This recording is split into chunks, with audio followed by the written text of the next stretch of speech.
12-leerders, my naam is Lizanne Toy. Welkom by vandag se lewenswetenskappe les. Hierdie les word aan u gebring deur die Noord-Kaapse Onderwysdepartement in samewerking met Pakama Navorsing en Ontwikkeling. In vandag se les gaan ons 'n pligtige hersiening doen oor evolusie en met dit verwys ek na lamarckisme, natuurlike seleksie en ander konsepte en terme wat belangrik is vir jou. Hier kyk ons dan natuurlik na vraestel 2. As ons kyk na evolusie, sal jy sien dat die groot totaalpunte 54 punte tel. Nou ons weet dat die totale evolusie hoofstuk bestaan uit menslike sowel as evolusie in die natuur. Ons gaan slegs vandag na evolusie in die natuur kyk. Jou vraestel uitleg. Jy weet nou al in die tyd dat jou vraestel bestaan uit 'n afdeling A en 'n afdeling B. Afdeling A is jou kortvrae, terme, paskolom A en B. En dan enige kort antwoordvrae, benoem, hierdie funksie ensovoort. Hierdie afdeling tel dan 50 punte.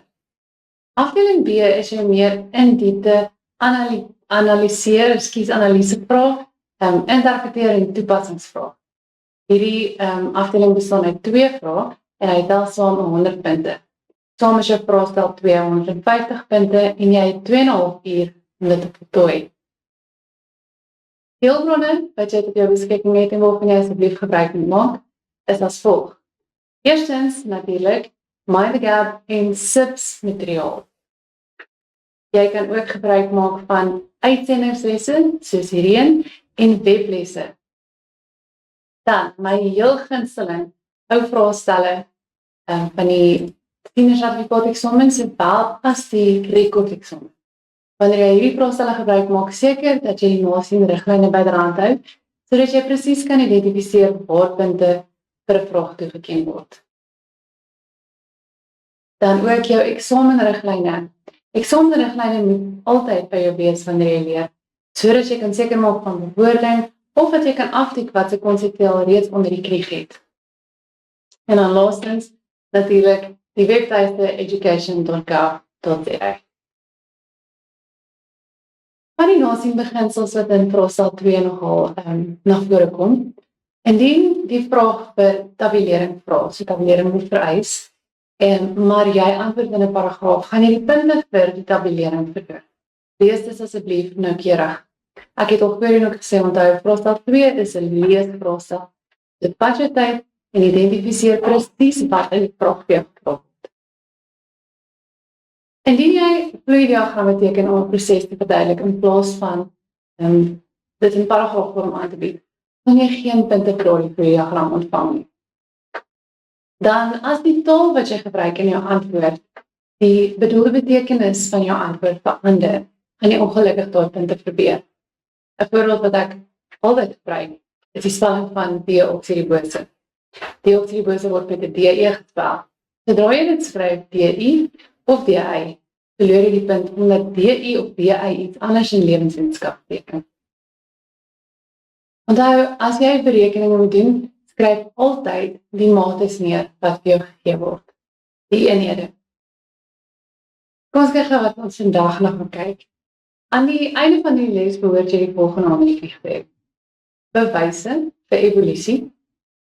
Jy gaan met 'n beskrywing kan gee van die evolusionêre teorieë van Lamarck en Darwin, sowel as gepunte ewewig. Jy gaan kenmerke kan identifiseer van kunsmatige seleksie, beskryf die proses dan van spesiasie, en benoem die meganismes van reproduktiewe isolasie. Onthou asseblief dat die teorieë van Lamarck en Darwin, en dan as ons gaan kyk na die proses van spesiasie, daar is, ek wil amper sê tipe van 'n langerige vraag in lewenswetenskap. As ek net terugdink na die Junie eksamens, die hereksamens, was daar in vraag 3 omtrent 'n totaal van 10 punte vir onderskeidelik natuurlike seleksie en dan lamarckisme. Maak seker dat jy die teorie uit jou kop uit leer en dat jy dit kan toepas van wat ook al in die vraag van jou gevra word. Laastens, as kyk na wat gebeur in evolusie tans, net so vinnig 'n paar voorbeelde. Nou, wanneer ons met evolusie begin, gaan ons aan die volgende loer. Eerstens die bewyse wat daar is vir evolusie, Dan, wat is die bronne van variasie? Hoekom verskil lewende organismes in die natuur? Ons gaan die teorie bespreek van Lamarck se bal as Darwin en gepunte ewewig. Dan gaan ons kyk na hoe die mense invloed het in kunsmatige seleksie en dan laastens hoe spesiasie 'n rol speel in natuurlike spesievorming. Nou, die eerste een wat hier opkom is biogeografie. So onthou, definisie, biogeografie is die studie van waar spesies gevind word en hoekom hulle daar gevind word. As jy na die prentjie voor jou kyk, sal jy sien dat daar soortgelyke voëls op verskillende kontinente op aarde voorkom. Daar is baie verskillende versamelings van plante en diere in areas met dieselfde breedtegraad, met enige klimate en kondisies, wat voorstel dat sulke organismes 'n gemeenskaplike voorouder het.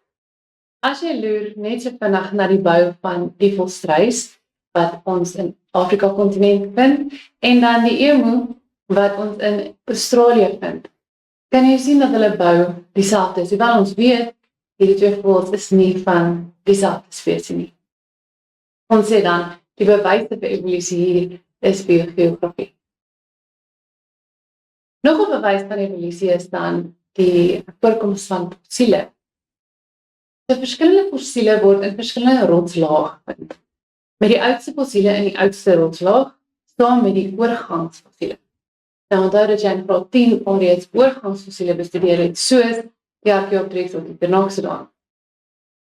Hierdie fossielbewyse, en veral as ons na oorgangsfossiele kyk, dui dit vir ons dat daar modifikasie in hierdie strukture plaasgevind het deur afstamming. Dus soos wat nuwe organismes gevorm het hulle ledemate of hulle strukture gemodifiseer. Ek dink dit is woord. Dan die bewyse wys eienskappe wat organismes soortgelyk aan mekaar maak.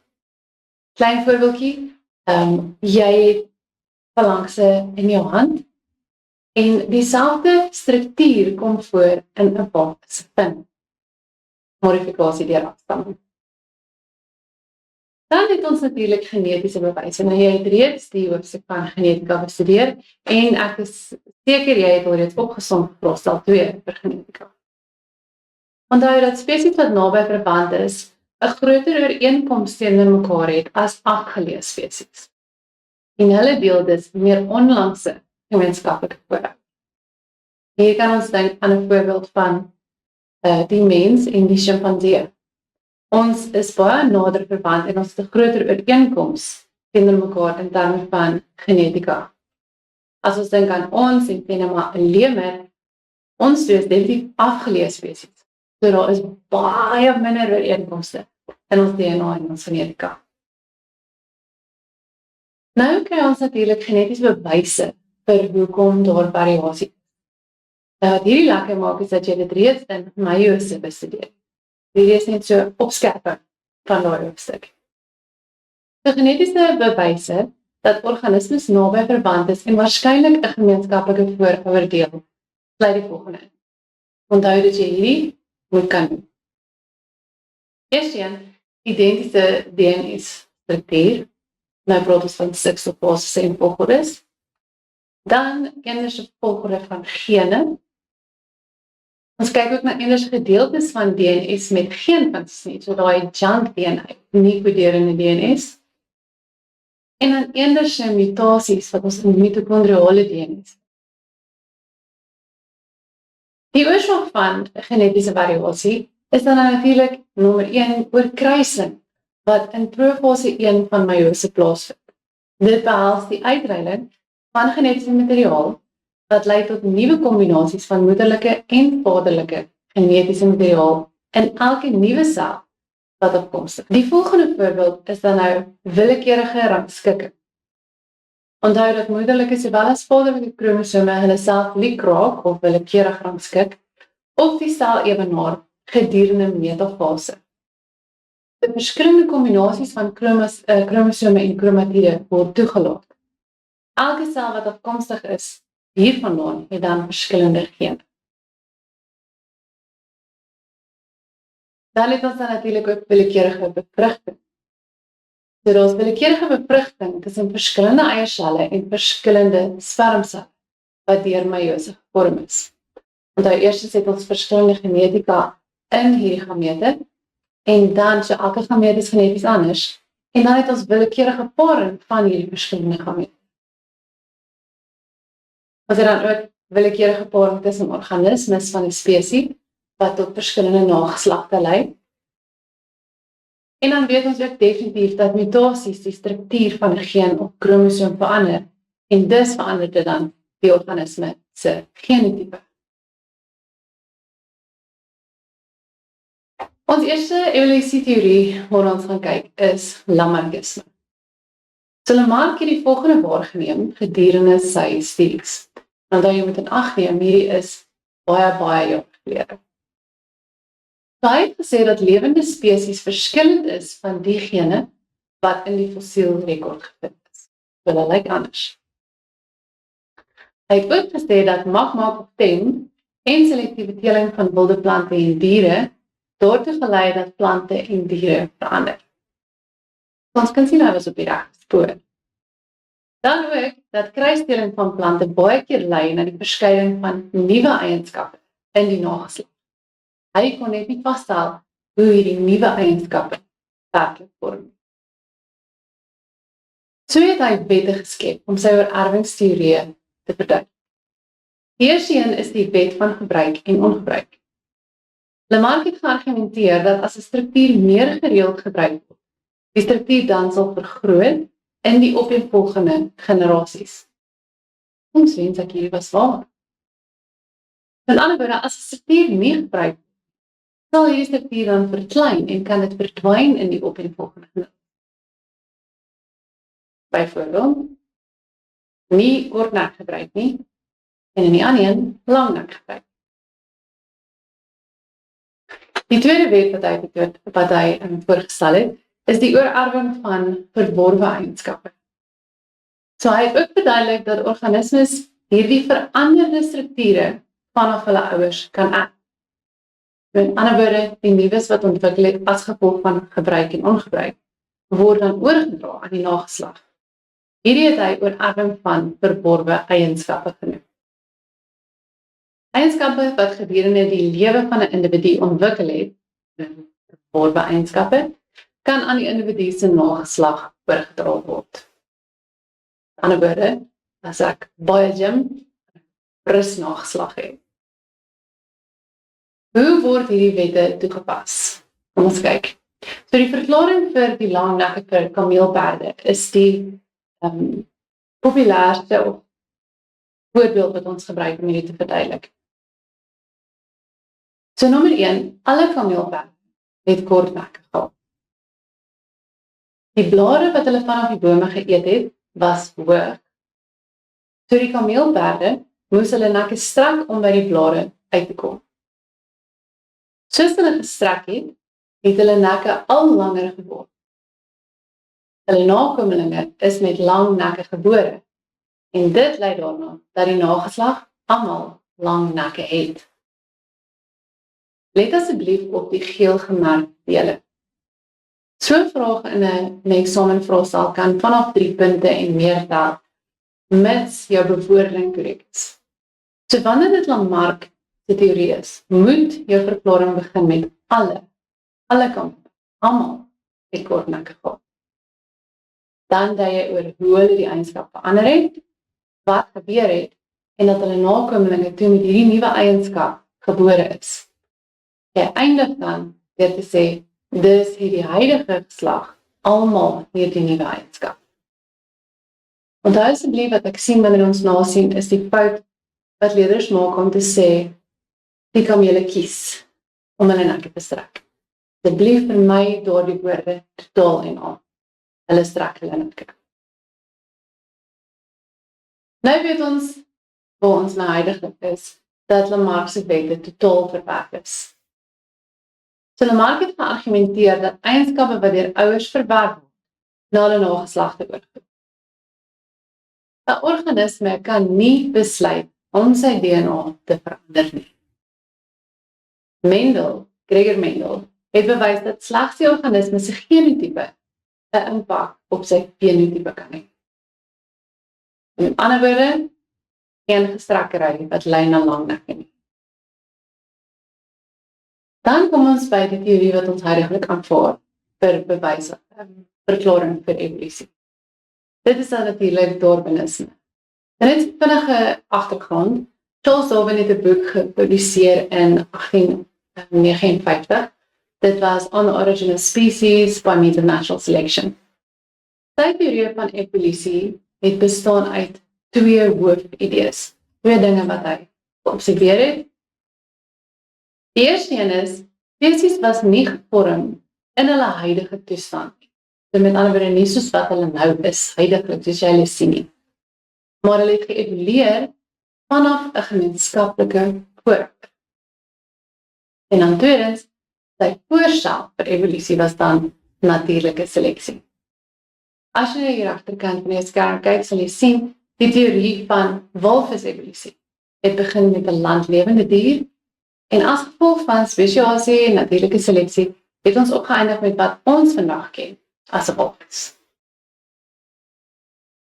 So Darwinisme het die volgende eienskappe of die volgende beginsels waarop die teorie gebou is. Eerstens, populasies of bevolkings kan baie meer nageslag produseer as wat nodig is. As jy dink aan visspesies, wat tot en met 1000 eiers op 'n slag kan hê. Groottes van meeste natuurlike populasies en hulpbronne bly relatief konstant. Daar's natuurlike variasie tussen lede van dieselfde spesies, met ander woorde hulle verskil van mekaar natuurlik.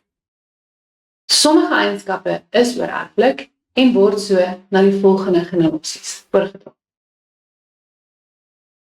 Nou wanneer ons kyk na die teorie van natuurlike seleksie as verduideliking vir variasie, kyk ons na die volgende. Nommer 1, daar is variasie in 'n bevolking. Sommige organismes het gunstige eienskappe en ander het ongunstige eienskappe. As gevolg van veranderinge in die omgewing, seleksiedruk of kompetisie, sal die met die gunstige eienskappe oorleef en voortplant, terwyl die met die ongunstige eienskappe sal sterf. Die alleel vir die gunstige eienskap word oorgedra aan die nakomelinge. Die volgende generasie sal 'n hoër proporsie van die gunstige eienskap in die bevolking hê. So 'n antwoord kan tot en met 7 punte in 'n eksamenvraag sal. Nou let op die verskil. Die geel gemerk is wat belangrik is.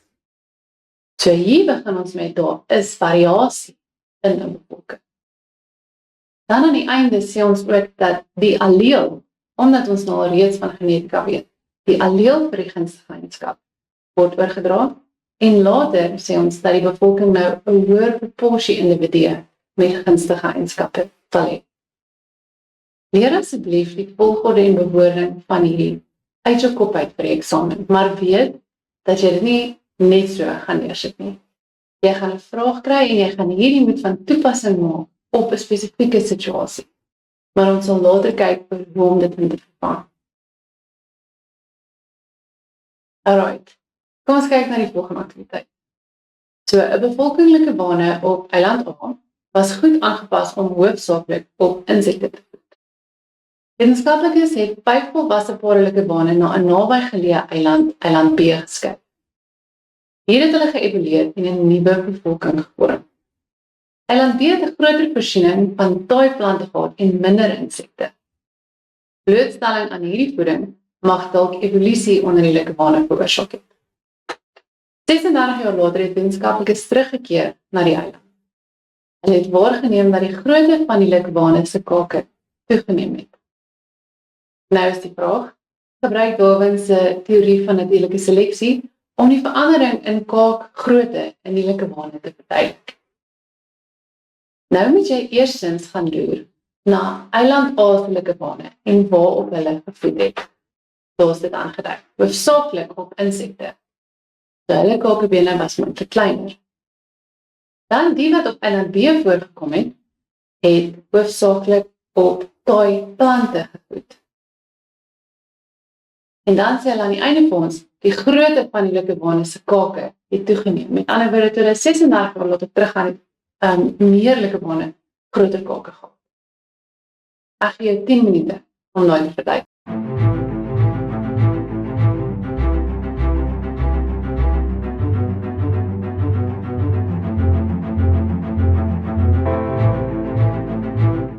Kom ons kyk hier vooruit.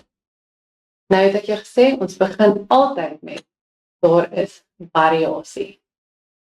So daar is variasie in die Likewone se kaakgrootte. Sommige het klein kake en ander het groot kake. As gevolg van 'n groter voorsiening van taaiplante of meer taaiplante op hulle weef, of jy kan gesê as gevolg van minder insekte by hulle weef, is die met die klein kake nie in staat om te voed nie. Hulle kry nie kos nie. En hulle sterf. Die Likewone met die groter kake gaan meer voedsel hê. Hulle oorleef en hulle plant voort. Die alleel vir die groter kake word aan die nakomelinge oorgedra. En die volgende generasie sal 'n hoër porsie nakomelinge hê met groot kake. Asseblief oefen soveel as moontlik voorbeelde uit ou eksamenvraestelle wat jy kan kry oor hierdie tipe vrae. Let op waar ek die regmerkies aangedui het. Dit is presies hoe jy gaan bepunt word in 'n eksamen. Soos ek sê, in die laaste eksamen wat afgelê het natuurlik 7 punte getel. Maak seker jy kan hierdie doen. Wat is dan die verskil tussen Lamarckisme en Darwinisme? Nou, nommer 1, Lamarck sê dat lede van die populasie is almal dieselfde. En daarom wanneer ons sy teorie verduidelik, begin ons met alle diere in die bevolking. Daarteenoor het ons Darwinisme wat sê daar is variasie in die individue van 'n bevolking. So wanneer ons natuurlike seleksie verduidelik, begin ons met daar is variasie in 'n bevolking. Lamarck het gesê individue kan hulle gedaantes verwissel, met ander woorde verander gedurende hulle leeftyd. En Darwin het gesê populasies en nie individue nie, met ander woorde die hele bevolking, kan oor tyd gedaante verwissel slegs deur genetiese bronne. En dan laastens, Lamarck het geglo dat individue kies watter kenmerke word aan hulle nageslag oorgedra. Ons weet nou dat dit deur natuurlike seleksie geskied. Die omgewing se seleksiedruk veroorsaak die verandering wat in die spesies of in die bevolkingswissel plaasvind. Dan is daar ook 'n teorie genaamd gepunte ewewig, wat 'n alternatiewe beskrywing is vir die genetiese variasie en ook vir die gapings wat in die fossielrekords voorkom. So gepunte ewewig of die groter naam gepunctueerde equilibrium verwys na 'n vorm van evolusie wat gekenmerk word deur lang tydperke van min of meer geen verandering nie, dit is stil, en dan word dit gevolg deur kort tydperke van vinnig verandering. So in gradualisme, en wat nou iets soos natuurlike seleksie is, verander die fenotipiese eienskappe van 'n populasie geleidelik. Waar in gepunte ewewig is daar 'n skielike vinnige verandering. Maak asseblief 'n nota van die woord gradualisme en maak seker dat jy weet wat dit beteken. Onthou, gradualisme is gradual, dat dit makliker is, geleidelike verandering. So gepunte ewewig, lang stil periodes, vinnige kort tydperk. Daar kan jy sien, gepunctueerde equilibrium. Kom ons kyk na die volgende aktiwiteit. So die onderstaande grafiek wys die spoed waarteen evolusie plaasvind in 'n vlinderspesie. Nommer 1 verduidelik die tendens in evolusie wat verteenwoordig word deur fase A sowel as fase B. Onthou, hierdie is gebaseer op gepunte ewewig. Nommer 2, in die lig van die tendens wat deur A en B verteenwoordig word, watse tipe evolusie word in hierdie grafiek voorgestel? En dan nommer 3, verduidelik hoekom die kanse vir spesiasie baie groot is gedurende fase B. Jy het 10 minute.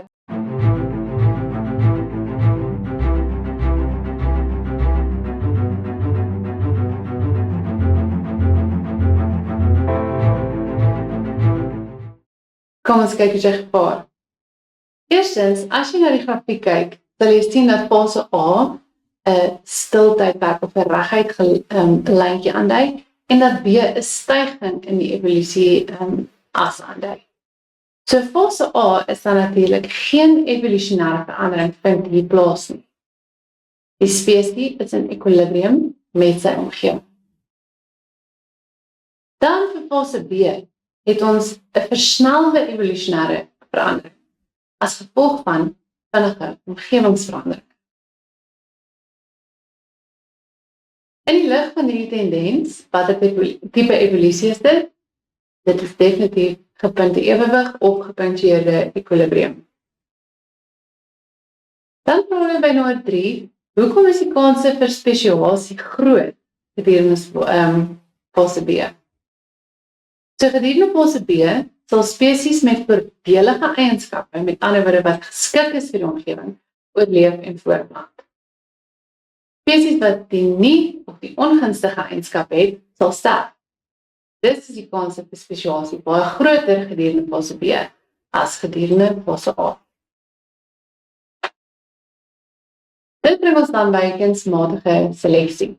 Nou ons almal weet hierdie oulike borsnoentjies of hierdie pocket bullies wat ons deesdae so sien, is as gevolg van kunsmatige seleksie wat deur mense toegepas is.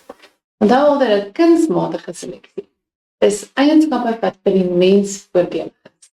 Ons kies dit want dit is vir ons mooi of oulik of dit is goed vir ons kosproduksie. Dit hou ons kyk hoe dit werk. Vir kunsmatige seleksie, nommer 1 is die mens die selektiewe druk. Die natuur het niks meer uit te maak. Seleksie is 'n reaksie om menslike behoeftes te bevredig waarvan ons hou. En dit kan een of meer spesies betrek, soos byvoorbeeld in kruisstelling.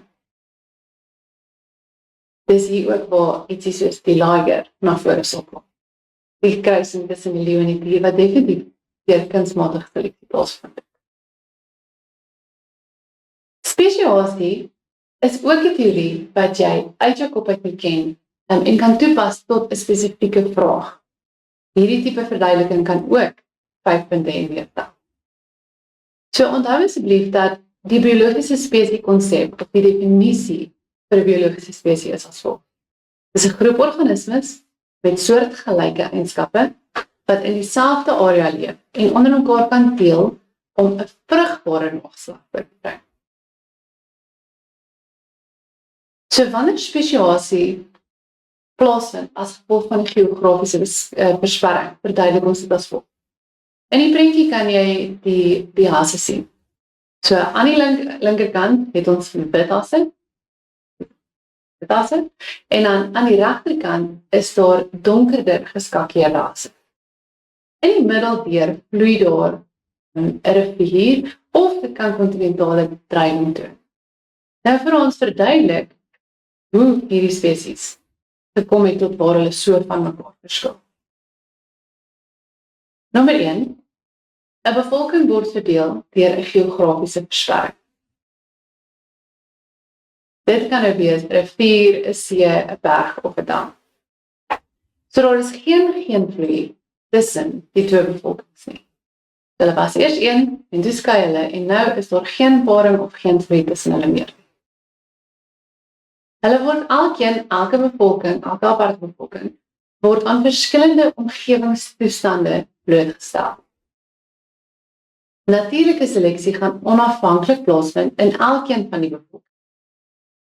En die twee bevolkings sal dan genotipies sowel as fenotipies van mekaar verskil. Selfs al meng hulle weer, sal hulle nie in staat wees om te kruisdeel nie. Die twee bevolkings is dus nou twee verskillende spesies. Kom ons probeer dat jy dit kan probeer. So, die aktiwiteit sê, die hedendaagse versperring van die 3 naverwante spesies van die hondfamilie is die coyote, of die Afrikaanse naam is die prairie wolf, die jakkals en die dingo, wat op die kaart vir ons aangetoon word. Ons kan sien dat die coyote daar meer in Noord-Amerika voorkom, dan die jakkals hier in Afrika geleë, en die dingo dan in Australië. So nou vir ons, nommer 1, watter bewys vir evolusie word hier uitgebeeld? Onthou heel aan die begin het ons daar gepraat. En dan nommer 2 vraag, beskryf hoe hierdie 3 spesies kon evolueer vanaf 'n gemeenskaplike voorouder om nou 3 aparte spesies te wees. Jy het 5 minute.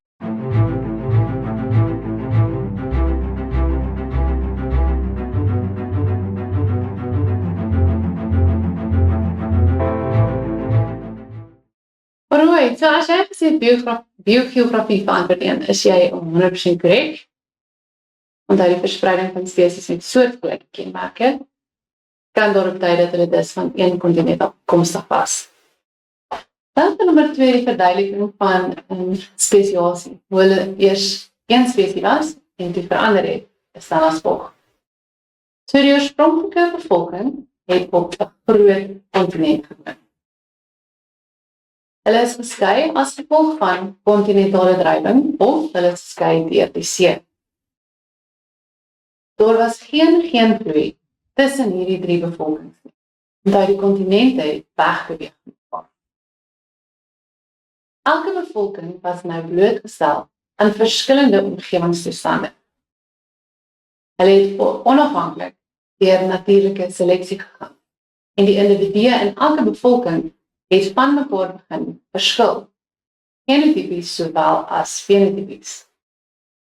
Selfs al meng die 3 bevolkings weer, sal hulle nie in staat wees om te kan kruisdeel nie. Met ander woorde, hulle sal nie vrugbare nakomelinge voortbring. Hulle is dus nou 3 nuwe spesies. Die coyote, die jakkals en die dingo. Let op na die sterretjiepunt. Dit is in die vraag genoem om te verduidelik hoe hulle 3 verskillend is. Dit is altyd belangrik om te onthou, om dit aan die einde van die vraag te doen. Soos met natuurlike seleksie en lamarckisme se teorieë, is hierdie 'n teorie op 'n verduideliking wat jy uit jou kop uit moet leer. Jy gaan dit dan net kan toepas op nuwe situasies. Weereens sê ek gaan oefen soveel moontlik as ek sonder vrae wat jy op hierdie onderwerp kry. Nou kry ons meganismes wat in plek gestel is om voortplanting of reproduksie te voorkom tussen verskillende spesies. Ons noem dit meganismes vir meganiese isolasie. Meganies omdat ons verwys na die uiterlike geslagsdele van die organismes. Die eerste ding wat ons definitief sien is dat al paring plaasvind op verskillende tye van die jaar. So ons weet nou al dat kof. Kom ons gaan kyk na hoe of watter strukture daar is, of meganismes daar is, om te keer dat reproduksie en voortplanting tussen verskillende spesies plaasvind.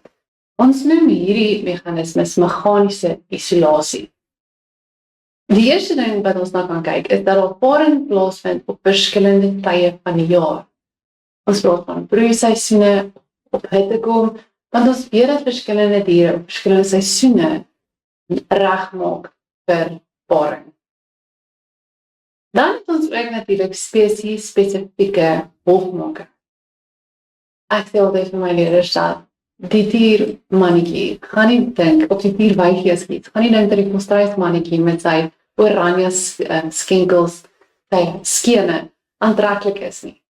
Dit is spesifieke spesiehofmaker, wat daai spesies met mekaar doen voor paringstyd. Dan het ons ook plante wat aangepas is vir verskillende bestuivers. Dus jy kan onthou van graad 11 het ons windbestuivers, ons het insekbestuiving en ons het poolbestuiving. Dan ook onvrugbare nakomelinge. So met ander woorde, al deel die twee, al kry jy dit reg om 'n nakomeling voor te bring, is hy onvrugbaar. En dan ook die laaste ene is voorkoming van bevrugting. En dit kan wees as gevolg van verskillende kromosoomgetalle of enige ander iets wat voorkom. Onthou dan, byvoorbeeld onvrugbare nakomelinge is wanneer ons 'n perd met 'n donkie kruis, kry ons 'n muil. En 'n muil is onvrugbaar en kan nie sy eie nakomeling voortbring nie. Hier is nog 'n voorbeeld van spesifieke hofmaakregdrag en dan ook van die verskillende bestuivers by plante. Nou as ons dink aan evolusie tans, kan ons dink aan hoe veral klein goedjies soos hoe virusse en bakterieë nuwe siektes wat na vore kom. So eerstens, in 'n groot ding nogal, is die weerstandigheid van TB teen antibiotika. As ons kyk na hierdie verduideliking, eerstens baie bakterieë kom voor, hier is amper so 'n natuurlike seleksie verduideliking. So daar is baie bakterieë waarvan sommige weerstandig is. Jy drink dan nou die antibiotika of die pasiënt drink die antibiotika, maar hulle voltooi nie die kursus nie. So daardie bakterieetjie wat weerstandig is, gaan dan oorleef en hy gaan begin voortplant. En hulle groei en hulle neem toe en dit lei dan na weerstandige bakterieë wat glad nie meer deur die antibiotika geaffekteer word nie. Dan kan ons ook dink aan die coronavirus wat so baie verander. SARS-CoV-2 of die coronavirus. Dan uitjies in die volgende les gaan ons kyk na menslike evolusie. So natuurlike en menslike evolusieteorieë en beginsels wat jy moet ken vir die eksamen. So dan, baie dankie.